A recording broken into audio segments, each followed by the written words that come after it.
ya, saya mohon maaf. Di tenda itu tadi saya lagi ruqyah. Ketika saya ruqyah kan banyak kan, saudara-saudara kita itu lagi ruqyah, terus ada Pak Banser datang menghadap saya, Bah, itu ada tamu kayak gitu. Terus ya siapa, saya bilang gitu. Sulap merah gitu, ya sudah disuruh masuk, saya bilang gitu. Terus beliau itu jawabnya, sulap merahnya nggak mau masuk, apa yang suruh keluar gitu. Itu yang pertama. Nah, setelah itu ya wes, tunggu dulu, saya masih ruqyah, saya gitu. Nah terus beberapa menit kemudian itu datang lagi santri saya yang bagian keamanan, datang lagi, Pak, itu beliau ketika masuk ditanyakan KTP-nya nggak mau ngasih tunjuk, katanya seperti itu, katanya, benar nggaknya saya nggak tahu. Jadi, kan kalau setiap ada orang yang datang terus masuk ke Padepokan kan harus nunjukin KTP-nya. Ini memang peraturan dari desa. Betul. Setiap tamu dari luar daerah harus menunjukkan KTP-nya. Terus katanya nggak mau menunjukkan KTP-nya. Nah, itu yang pertama. Terus yang kedua, sambil ngerekam gitu. Sedangkan di dalam rumah kita kan ada hal yang bersifat pribadi. Betul. Memang kalau masuk ke Padepokan kan nggak boleh bawa kamera kayak gitu. Terus akhirnya ya sudahlah, nanti saya keluar. Hanya beberapa menit saja, hanya beberapa menit, sekitar mungkin 5 menit lah. Saya setelah mendoakan itu ruqyah, saya keluar tadi.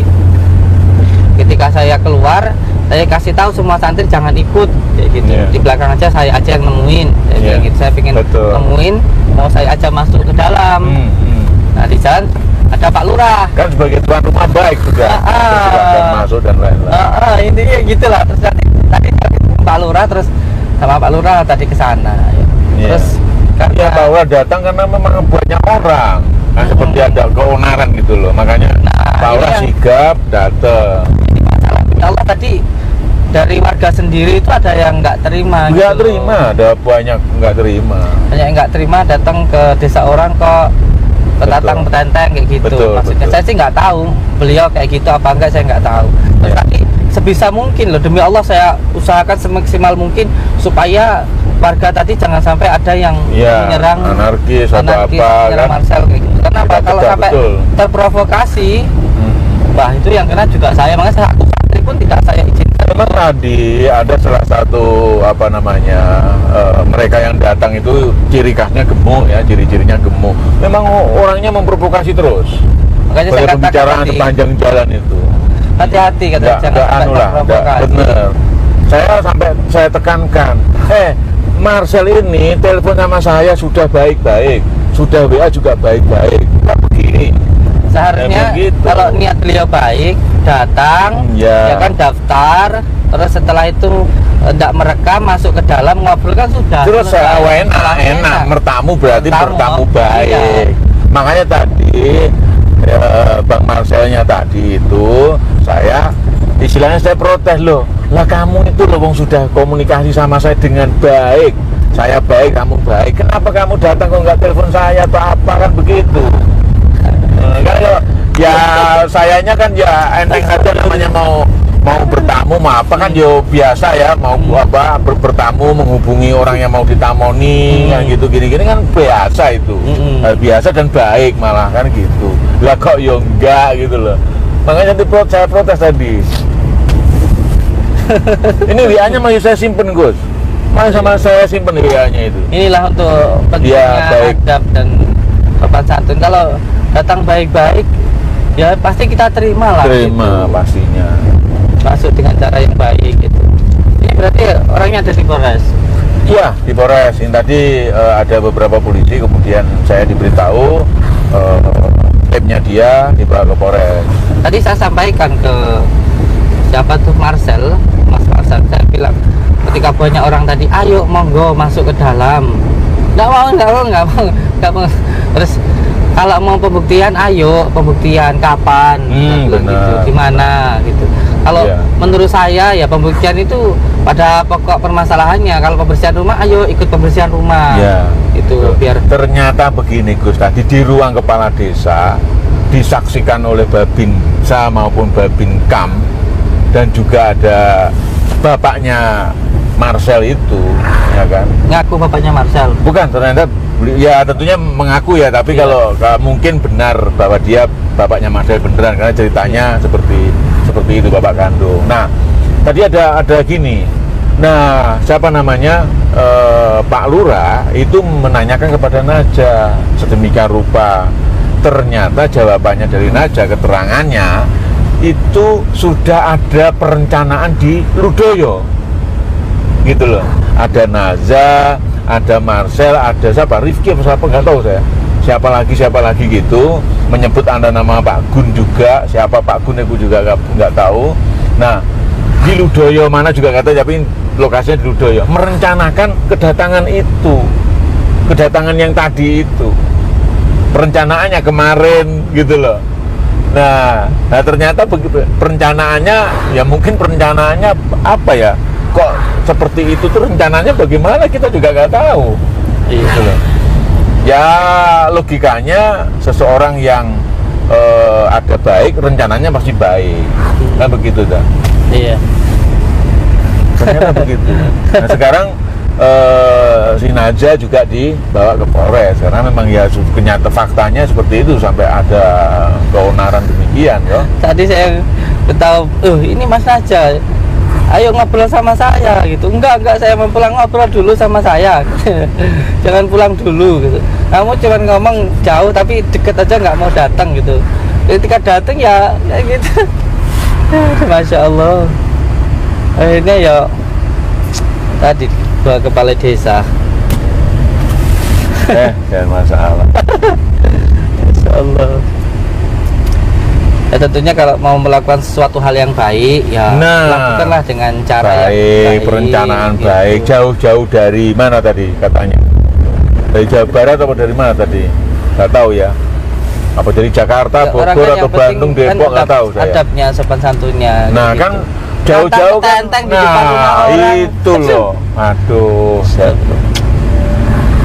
Jauh-jauh dari luar provinsi kan apa susahnya atau menghubungi gitu kan? Ya seenggaknya datang apa begini baik-baik ya, gitu. Ayo kan. Pembuktian kan selesai. Gitu loh. Kalau mau pembuktian yang secara langsung ya ayo di pengadilan gitu loh. Betul. Oke. Ini kita mau berangkat ke Polres. Ke Polres. Ini Mas Naja dan sulap merah ya. Ada di sana. Mas dibawa polisi ke Polres. Tadi orang tuanya sudah meminta maaf ke kami. Oh sudah ya? Sudah. Tapi saya sampaikan mohon maaf, masalah ini tidak bisa selesai sampai di sini, harus diselesaikan sampai ke pengadilan. Saya bilang seperti itu tadi. Ya intinya ada mengaku orang tuanya dan beliau sudah bapaknya. Ya, bapak kandung. Tapi ya nanti kita lihatlah di Polres. Jadi begini, memang kalau saya ada konten-konten seperti itu terus kadang yang kadang tidak bisa kita nalar ya, di manusia dengan itu. Tapi saya pelaku karena saya juga backgroundnya dari pesilat, kadang itu ada atraksi macam itu. Kadang ada konten itu bisa dilakukan, nggak perlu latihan, itu bisa. Tapi saya sebagai pelaku yang mengalami, yang berguru, yang berlatih, itu ada proses latihannya. Bahkan teman yang pesilat yang lain yang tidak melakukan itu juga tidak bisa, karena prosesnya itu saya tahu dan mengalami kerasnya seperti apa. Dan memang saya merasakan dengan olah nafas kita yang kita dapat itu, dengan proses latihan itu memang bisa. Karena teman-teman sering Gus, saya di sini biasanya tanggapan katanya. Saya ketoprak wayangannya kan di sini, setiap ada pindah kegiatan Pilkades atau apa, kita kan show off, artinya ini loh kesehatan kita sebagai Polri, termasuk kemampuan bela diri, menembak dan sebagainya, bisa kita siapkan untuk masyarakat, untuk mengamankan. Nah ketika itu kita ada kegiatan itu dari yang background silat itu, pimpinan kita dipanggil ke komandan, dan kamu ya atraksi sini tunjukkan. Nah itu karena kita pernah berlatih dan ya bisa, bukan atraksi pakai potong ini, pakai apa itu second block itu, dragon itu ada juga di YouTube saya. Dan itu bukan apa di konten itu nggak usah latihan aja bisa itu orang umum aja bisa. Enggak, kalau saya enggak, itu harus proses latihan, kadang seperti itu ya. Nah, pendapat Gus Samsudin gimana? Nah, Iya. karena saya lihat di konten Gus Samsudin juga luar biasa sekali, sudah ada kekebalan dan sebagainya. Jadi monggo. Iya, ya ini kan sebenarnya menyikapi beliau sulap murah ya, sekarang ada di luar ini. Sebenarnya sih semuanya pada jalurnya masing-masing ya. Seperti beliau di jalurnya hipnosis, terus pesulap, itu kan jalurnya beliau, keilmunya beliau, tentu dengan keahliannya beliau. Nah, ini tentunya hubungannya dengan sains dan juga ilmunya. Tetapi selain ilmu ini ada juga ilmu yang lain, seperti al-hikmah, ruqyah, tasawuf dan lain sebagainya. Ketika hal ini dibenturkan, yang ini kok membahas yang ini, apalagi kalau mohon maaf ada kata-kata seperti ini pembodohan, ini adalah sesuatu hal yang menipu dan lain sebagainya, tentu tidak pas. Karena memang jalurnya sudah berbeda. Sama seperti ketika kamu itu seorang guru dan seharusnya seorang petani, sudah beda, jalurnya nggak akan sama. Jadi itu tentu sangat berbeda sekali, karena kalau ilmiah itu dibuktikan, kalau gaib itu diimani, tentunya seperti itu. Nah, tentang berbicara masalah atraksi ataupun penampilan, tentu yang perlu untuk dipahami bahwa setiap kali apapun yang ditampilkan itu sudahlah kita ambil pentingnya adalah hiburan, kan gitu. Apapun itu yang dipertunjukkan. Tetapi kamu nggak perlu bilang kalau kamu itu menunjukkan seperti itu gampang, itu nipu, itu mudah, ini dan sebagainya. Itu jangan, ini masalah adab adalah tentunya. Jangan sampai menuju orang lain, jangan sampai merendahkan orang lain dan lain sebagainya begitu. Karena memang sudah beda jalurnya. Ketika yang sini seumpamanya mengatakan, contoh saya sebagai peruqyah, ketika saya mengatakan bahwa ketika saya membacakan asma-asma Allah, seperti ketika saya meruqyah, tentu saya rujukannya ke ilmu hikmah kayak gitu. Di situ di dalam kitab Al-Azkar An-Nawawiyah diterangkan bahwa ketika ingin meruqyah, tentu yang pertama membaca bismillah, syahadat, sholawat itu untuk menumbuhkan rasa kesadaran ketuhanan di dalam diri kita. Terus setelah itu nanti baca sholawat, baca doanya dan surat yasin yang terakhir. Ini untuk meruqyah.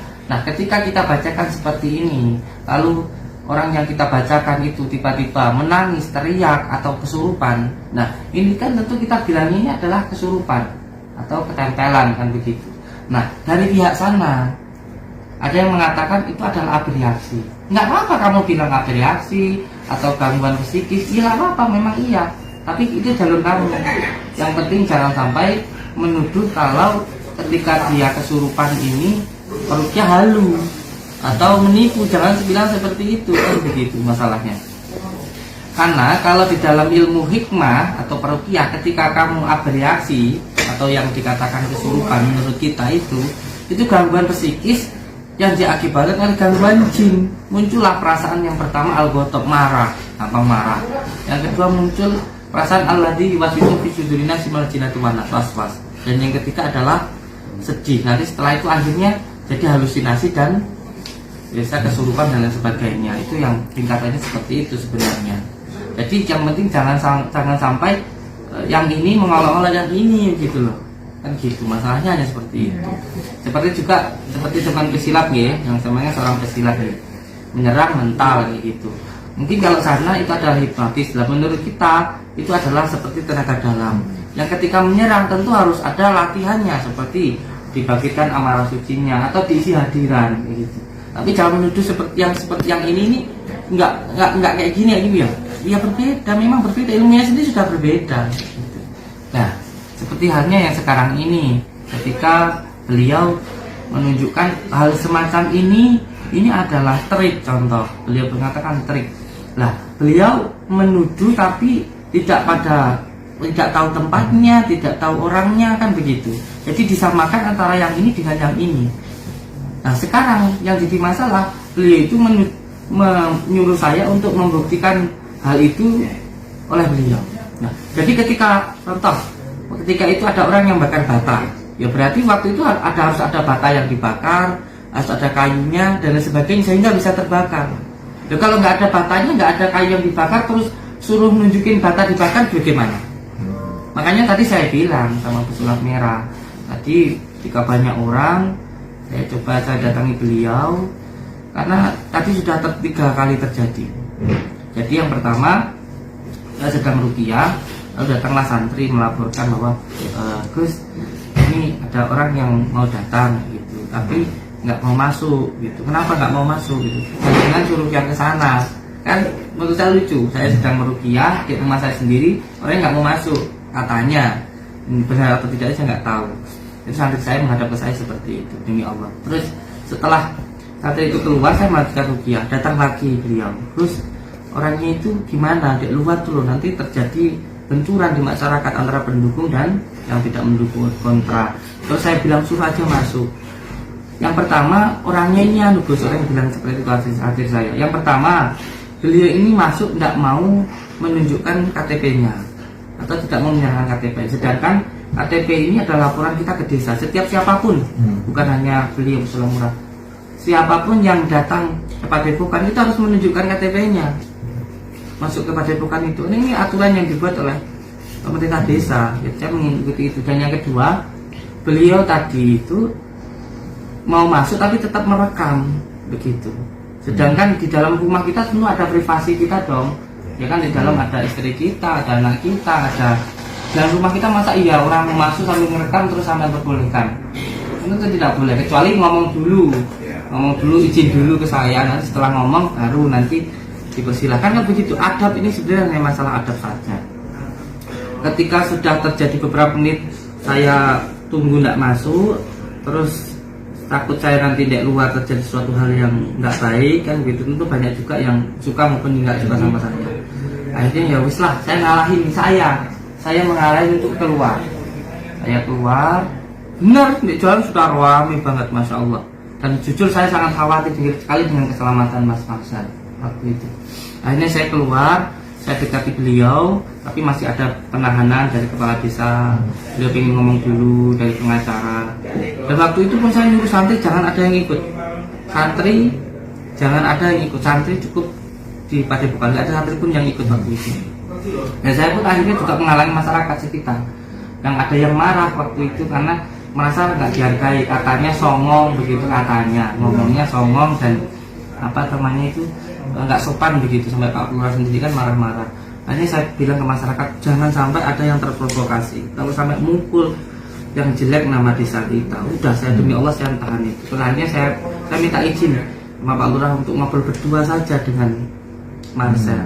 Saya tarik Mas Marcel, kalau masuk kenapa nggak masuk aja, tinggal panjenengan nyerahkan KTP sama masuk, nanti ngobrol sama saya.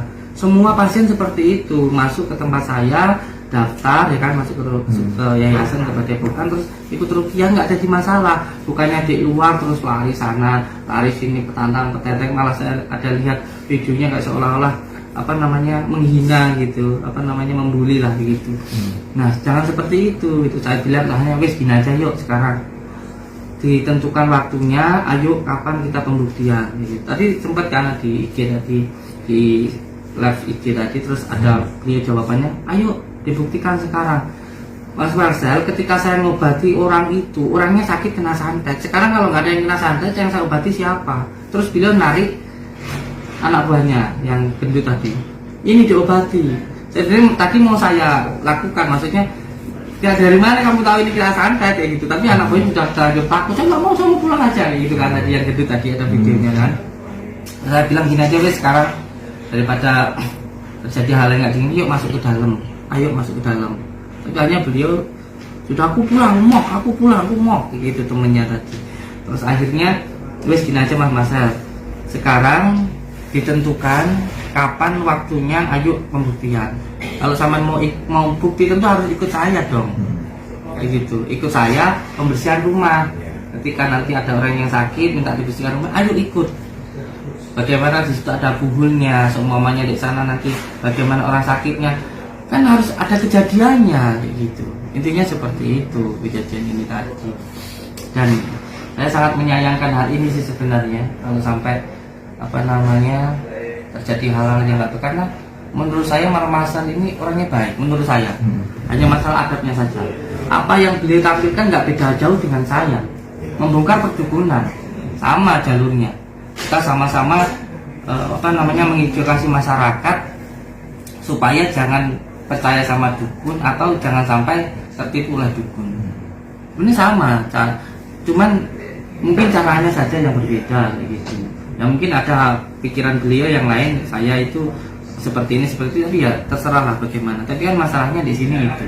Nah sampailah tadi ketika saya sudah masuk ke dalam, ternyata saya dapat kabar kalau beliau dibawa ke balai desa untuk yang satunya karena provokasi ke beberapa masyarakat dan ternyata sudah dipersiapkan dan lain sebagainya gitu.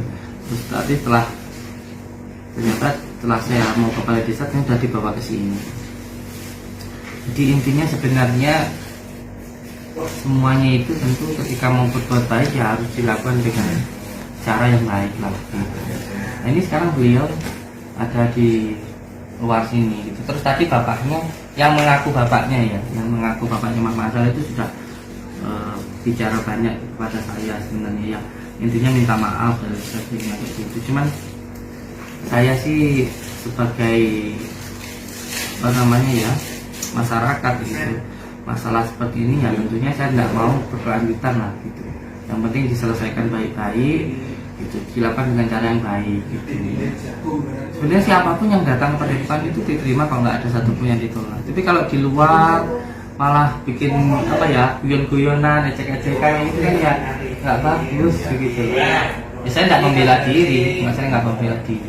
Bahkan saya sering kok ngomong di YouTube saya, ya siapapun yang nggak percaya nggak apa-apa. Kamu bilang settingan, ya kamu bilang settingan nggak apa-apa.